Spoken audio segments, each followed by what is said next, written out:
In this module, we will again talk about the medium sterilization, but actually in this module we will talk about the rapid method for the designing of the sterilization cycle, following by the Richard methods.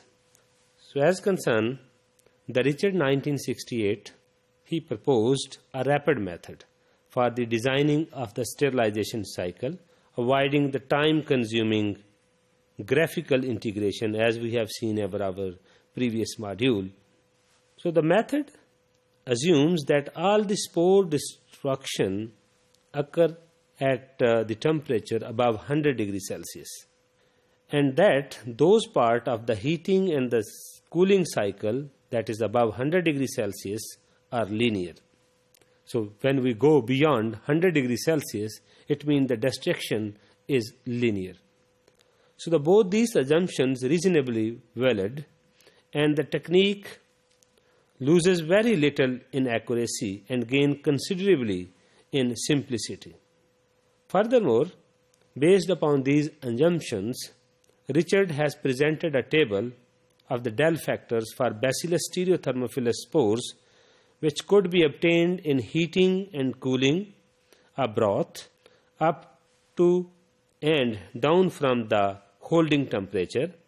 If we say that the holding temperature is 101 to 130 degrees Celsius based upon the temperature change 1 degree Celsius per minute.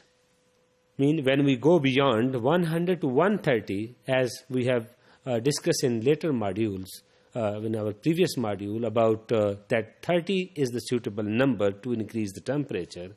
So if we go and rise the temperature from 100 degrees Celsius to 130 degrees Celsius, overall there is a 30 increment, and per minute rise is 1 degree Celsius, then this information is also we can see in our next, when we know that the specific death rate for Bacillus stereothermophilus are different temperature ranges. So in this table we can see that this is the temperature. If we go increasing the temperature from 100 to 130 just by increasing the 1, and the specific death rate is, we can see here that 0.019 and then 0.025 and 0.032, 0.04 and so on. And then when we calculate the Dell factor, so there is also a gradually increase in the Dell factors.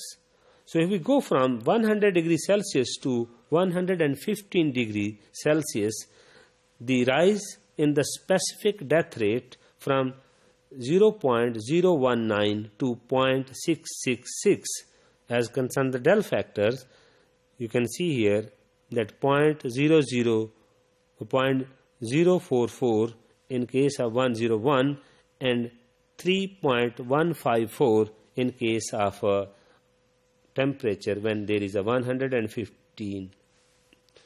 So when we go from 116 to 130, so the specific death rate gradually increased and a maximum reached up to 17.524. As concerned the Dell factors, we can see here that rises up to 90.591. Mostly when we say that in autoclave process, when the temperature is mostly kept at 121 degrees Celsius, then the death rate is 2.538. At that time, the Dell factor is 12.549. Just keep in mind this situation when the temperature is 121 degrees Celsius and specific death rate, which we called as K, and this is the temperature and this is the delta factor. So if we just focus on this, then we can easily understand the next. So the rate of temperature change from 1 degree per minute, the Dell factor of heating and cooling, as we see in that directly from the table. So the temperature change deviate from 1 degree per minute, so the Dell factor may be altered by the simple promotion. So as the temperature increase, del factor also increased with some specific proportion. So if we take an example that if the fermentation broth was heated from 100 degrees Celsius, as I have already pointed out, that try to focus on 121 degrees Celsius. So if we say that 100 degrees Celsius to 1 in 30 minutes, and the cooling from 121 to in 17 minutes. So the rise in temperature takes more time rather to be the cooling in 7. Just an example. So if the rise time is 30 minutes and the down and cooling time in 17 minutes, so then the del factor for heating and cooling cycle may be determined by this. So from the table, as we have seen, if the change in the temperature had been 1 degree per minute, then the del factor for both heating and cooling cycles, as we have seen that when we are talking about the 121 degrees Celsius from the table, then the del factor was 12.549. But the temperature change in the heating cycle was 21 degree in 30 minutes. So therefore, the del heating, this is the del factor, multiplied by the time need utilized to raise the temperature up to 120 degrees Celsius. This is the basically to 121 degrees Celsius. So in 30 minutes, the overall rise in the temperature in 21 degree. So just by dividing this 21 degree, then the del factor of heating actually is 17.93.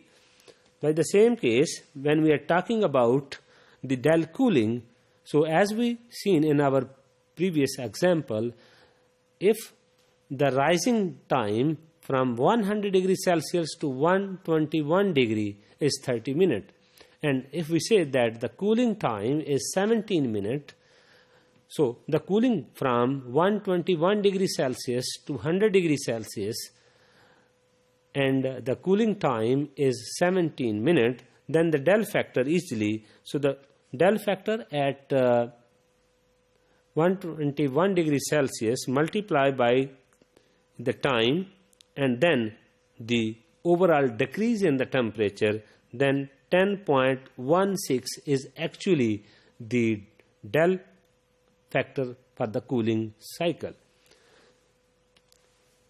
So having calculated the del factor for heating and the cooling periods, the holding time at constant temperature may be calculated as we have discussed in this modules.